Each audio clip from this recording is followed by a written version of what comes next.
pensar em ética do cuidado e formação humana, primeiramente é importante que a gente pense sobre quem é o homem. Esse sujeito que biologicamente nasce classificado na espécie humana, mas que não se define humano ao nascer. Para isso requer uma recriação, a fim de que esse sujeito se torne humano, porque quando nasce, ele não está preparado para se orientar no processo de sua própria existência no mundo. Diferentemente dos animais que são governados pelas necessidades do momento, a gente pode pensar que o caminho do homem precisa de uma aprendizagem. Ele precisa de um processo para que possa se constituir humanamente.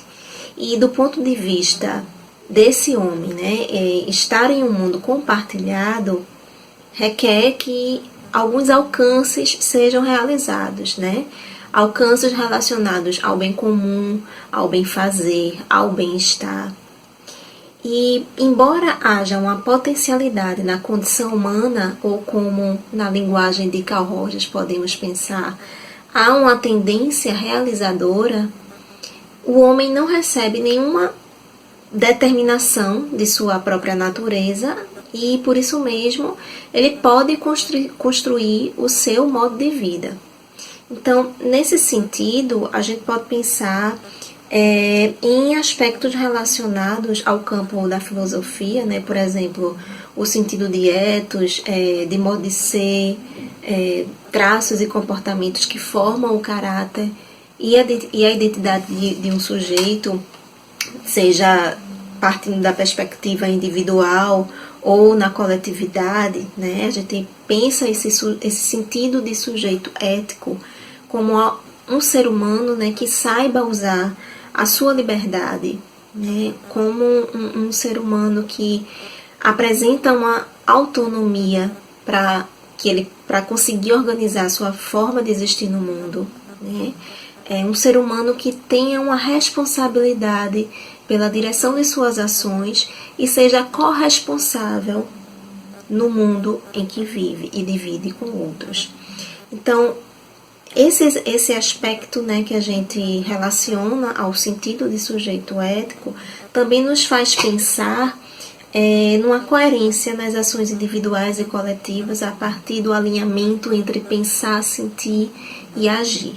Esse seria um princípio básico da formação humana, entendendo que essa formação humana só pode vir a acontecer quando o sujeito entra em contato consigo mesmo, com o outro ou com os outros e com o mundo em que ele vive. E é nesse processo relacional da vida do homem com outros e com o mundo que são criadas as condições que vão permitir o seu crescimento humano.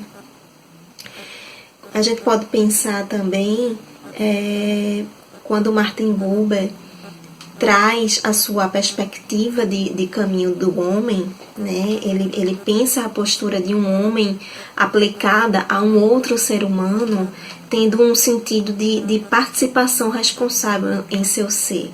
Ele evidencia que nesses encontros há um evento dialógico entre homem e homem, quando esses encontros são genuínos, como ele reflete quando são encontros interhumanos, quando acontecem esses encontros. E esse caminho do homem é marcado por alguns passos que podem orientar a formação desse homem no sentido de sujeito ético e que pensa, sente e age de modo cuidadoso. O primeiro passo que Buber vai traçar para esse caminho do homem é a autocontemplação, que remete esse sujeito a pensar onde se está. Qual é o seu lugar no mundo? O que você tem feito da sua vida? O outro passo é o caminho específico, ou seja, para cada indivíduo, para cada ser humano, há um caminho que é absolutamente individual. Há um direcionamento específico para a realização da humanidade pertencente ao indivíduo. Outro passo é a determinação, que é a coerência nas próprias ações. Um quarto passo é o começar consigo, que seria um aspecto relacionado a uma auto-vontade do sujeito para se pôr em ordem. O quinto passo é o não se preocupar consigo, né, que isso corresponde a uma extinção de motivações egoístas. E um passo importantíssimo que também Buber define, que está interrelacionado a esses outros, é o aqui onde se está, que seria o passo conectado à aceitação e à responsabilidade no lugar onde se está, que é o lugar ideal para ser o que se é. Então, nessa perspectiva, podemos compreender o lugar da ética do cuidado na formação humana, sobretudo na criação ou na facilitação de um clima relacional de crescimento, tal como pode ocorrer nos processos educativos, né, ou nos processos em que hajam pessoas, né, processos que tenham sujeitos humanos se relacionando, né, e aí também novamente numa inspiração de concepção rogeriana, né, uma vez que haja a presença da autenticidade, da atitude positiva e incondicional à pessoa humana e da compreensão empática, embasadas por uma escuta sensível e respeitosa em relação ao outro e a si mesmo, esse clima de facilitação, né, pode promover de uma maneira cuidadosa experiências internas transformadoras na formação do homem.